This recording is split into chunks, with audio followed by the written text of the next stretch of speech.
Bismillahirrahmanirrahim. Assalamualaikum warahmatullahi wabarakatuh. Apa kabarnya teman-teman di rumah? Alhamdulillah sehat ceria. Yes. TKIT Permata Mulia, cerdas, ceria, berakhlak, mulia. Alhamdulillah ketemu lagi bersama Bu Guru TKB. Hari ini Bu Guru akan mengajak teman-teman untuk mengenal sosok sahabat Nabi. Beliau bernama Utsman bin Affan. Nah, hari ini Bu Guru akan mengenalkan beliau dengan membacakan buku cerita karya Yuli Adhika. Buku cerita ini termasuk serial 10 sahabat Nabi yang dijamin masuk surga. Yuk kita ikuti ceritanya ya teman-teman. Nah, Utsman bin Affan dikenal sebagai laki-laki yang baik hati. Ia berasal dari keluarga yang kaya. Meskipun demikian, dia tidak sombong. Kelembutan hatinya tercermin pada sikapnya. Ia adalah orang yang dermawan, suka menolong sesama, dan sangat pemalu. Suatu ketika Utsman berkunjung ke rumah Nabi Muhammad SAW. Ketika umat berkunjung, betis Nabi dibiarkan terbuka. Begitu Utsman datang, Nabi menutup betisnya dengan kain celananya. Setelah menyelesaikan keperluannya, Utsman pulang. Aisyah pun bertanya, "Ya Rasulullah, mengapa saat umat datang betismu terbuka? Tapi saat Utsman datang, betismu kamu tutupi." "Karena Utsman sangat pemalu," jawab Nabi. Utsman bin Affan adalah hartawan, orang yang mempunyai harta yang melimpah. Jumlah kekayaannya sangat melimpah. Meskipun demikian, dia tidak pelit. Meskipun kaya, dia tidak menampak-nampakkan kekayaannya. Dia suka tampil sederhana. Orang-orang Mekkah sangat menghormatinya. Utsman sangat dermawan. Dia terbiasa memberi sedekah kepada fakir miskin yang ada di kota Mekkah. Kebiasaan baik itu tidak pernah berubah.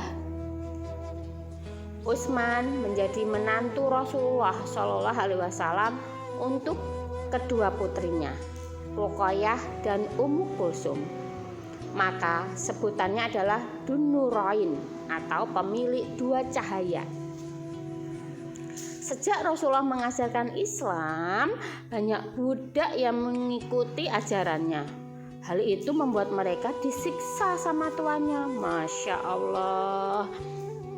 Utsman merasa iba dengan kekayaan yang dimilikinya. Dia memerdekakan banyak budak agar mereka terbebas dari kejahatan majikan mereka.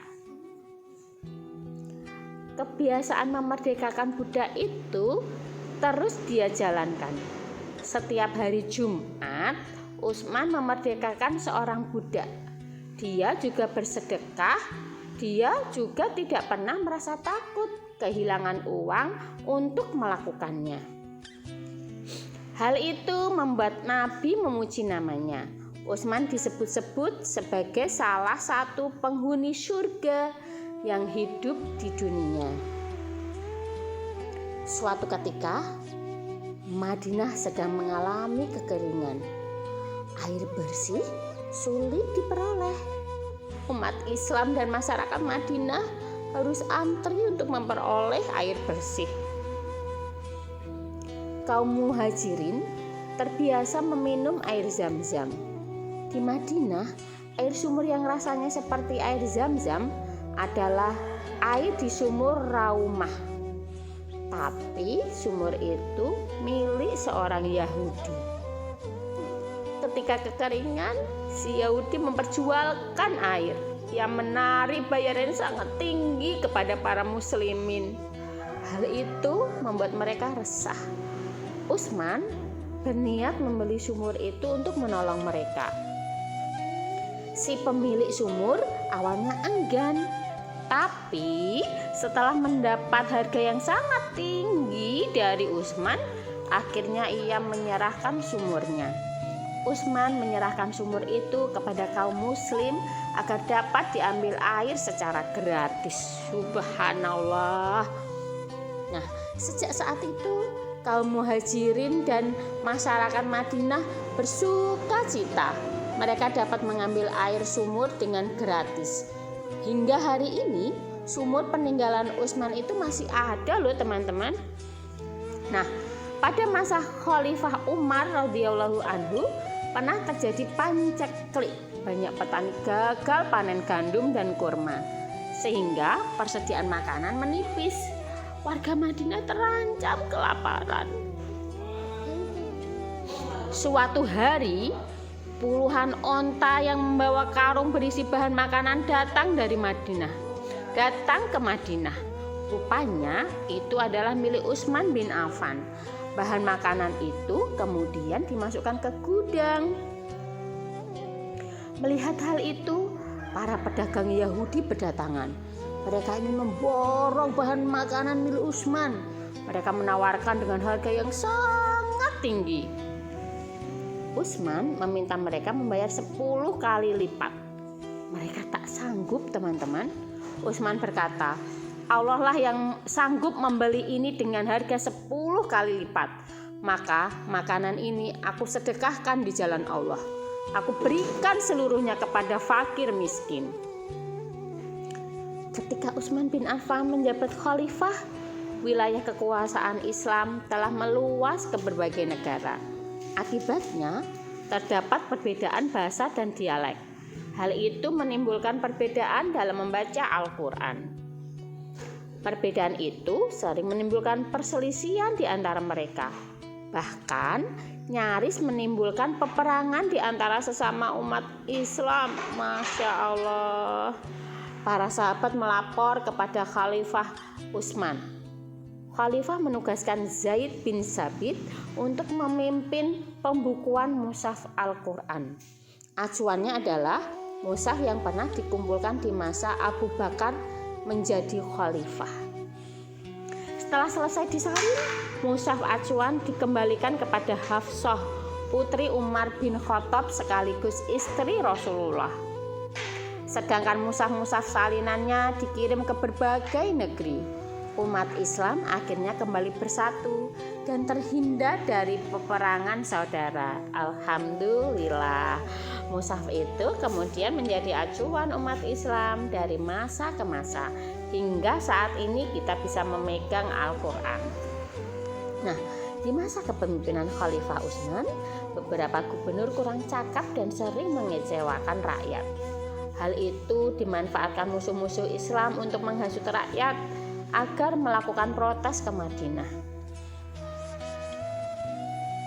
Melihat keselamatan Khalifah Utsman terancam, para sahabat meminta putra-putra mereka untuk berjaga di rumah Khalifah.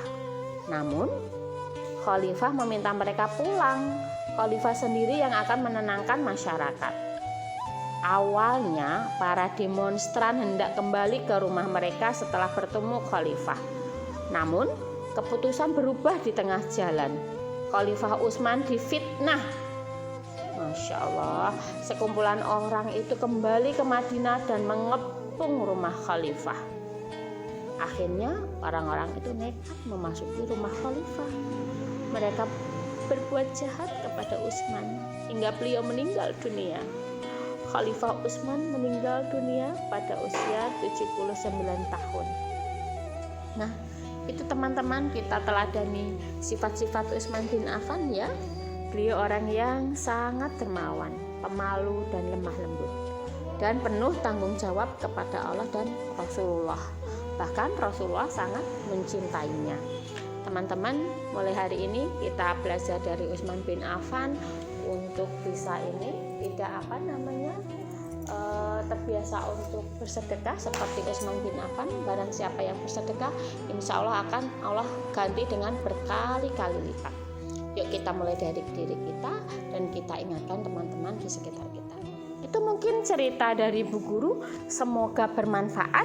Tetap Bu Guru ingatkan bahwasannya tetap jaga kesehatan teman-teman selama di rumah. Biasakan cuci tangan, pakai masker kalau keluar rumah, dan jaga jarak di kerumunan.